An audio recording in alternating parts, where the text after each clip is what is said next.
up, Dirty Cons? We're back. Cody and I, we're out of the house, out of quarantine. I had come close to somebody. I didn't have it, but I was stuck in the house. Kind of sucked. I know we were all stuck in the house, but just when we were about to get out, I got restuck. So we're doing a book club on Tuesdays, and I think it's going pretty good.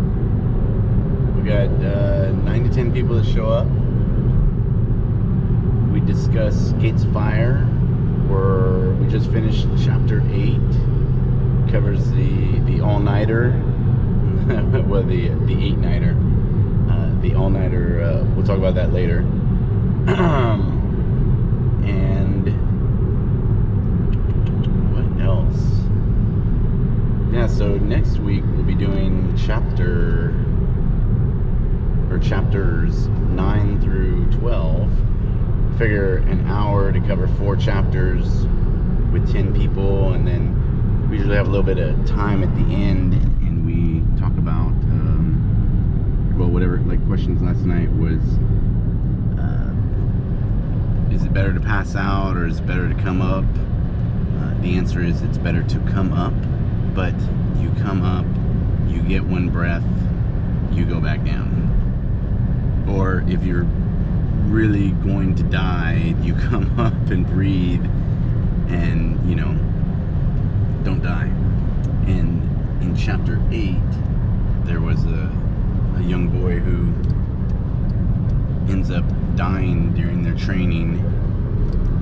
And I'm a firm believer that nobody should ever die during training. Like, if accidents happen, things happen, that's just life. But if it can be avoided at all costs, then you shouldn't. Just because it's a waste. It is a waste, but the lesson learned, okay, so let's not let this happen again. Let's fix this, do this. I think that's the lesson, because we were talking about failure, and I was saying don't call it a failure unless you're dead. Everything else can be overcome and fixed and figured out, and okay, don't do this, because we learn from our mistakes. And I don't know if I would call, say you don't pass your run. Okay, yes, you failed, but was your run faster than the last time?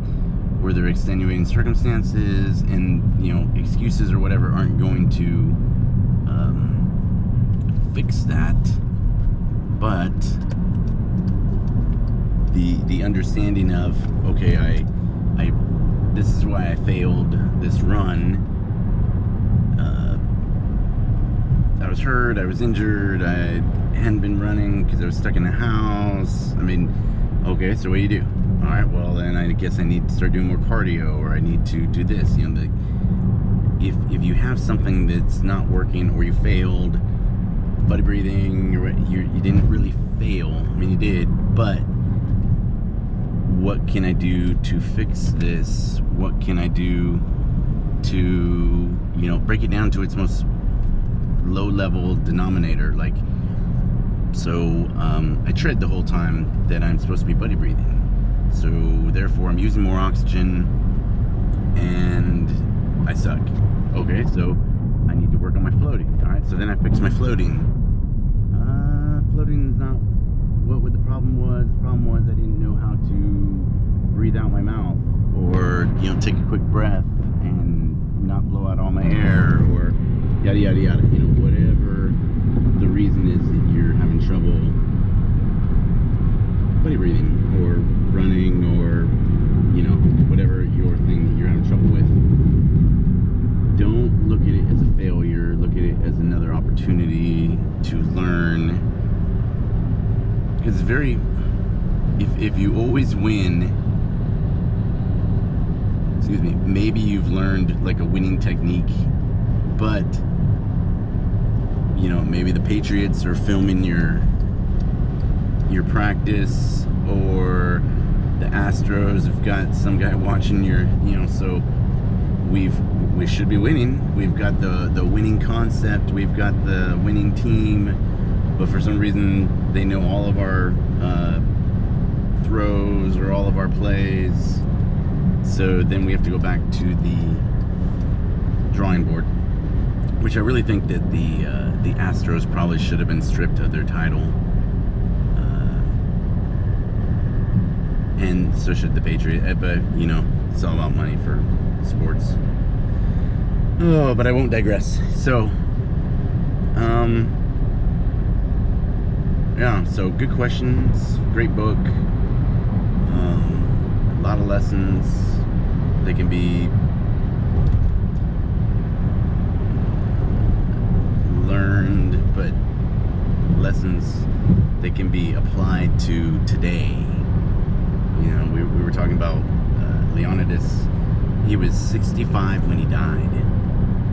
How many 65-year-olds do you know that could hump 85 to 100 pounds of shield, armor, and weaponry? Shoot, 85 to 100 pounds of gear on me right now would suck. That's where the weight vests come in pretty handy. Like we used to, you knew you were coming up on a deployment, just wear my weight vest all day, and I got used to that weight. So when I put my kit on, it wasn't like, getting gear back on. So if you're training all the day, all the time, but you don't have a full combat load, you don't have all, your magazines aren't filled, you don't have all the extra stuff, so it's kind of hard to get all that weight. But throw a weight vest on and just live with it, you get used to it. So ideas for training: make it worse, do worse, do your flutter kicks with your hands to the side. They can be on the gunnel, they just can't be underneath your butt, so that way you're training harder. Do stuff that sucks. And so I got this idea for some training events that we're going to do coming up. We're going to call them the all-nighter. You might go all night, all day, whatever. Go tread for 8 hours, or just be in the pool for 8 hours. You don't have to necessarily keep your arms up, but you can't touch the wall. Get a tire and roll it up a hill as a team for 8 hours, or just do stuff that sucks and then be like, well, I did this for 8 hours, so what can't I do? See if we can do a handstand for an hour. See, whatever, just make it suck. And the more you do that, the better prepared you will be. Cody and I thank you for listening, and we'll talk to you later. Booyah.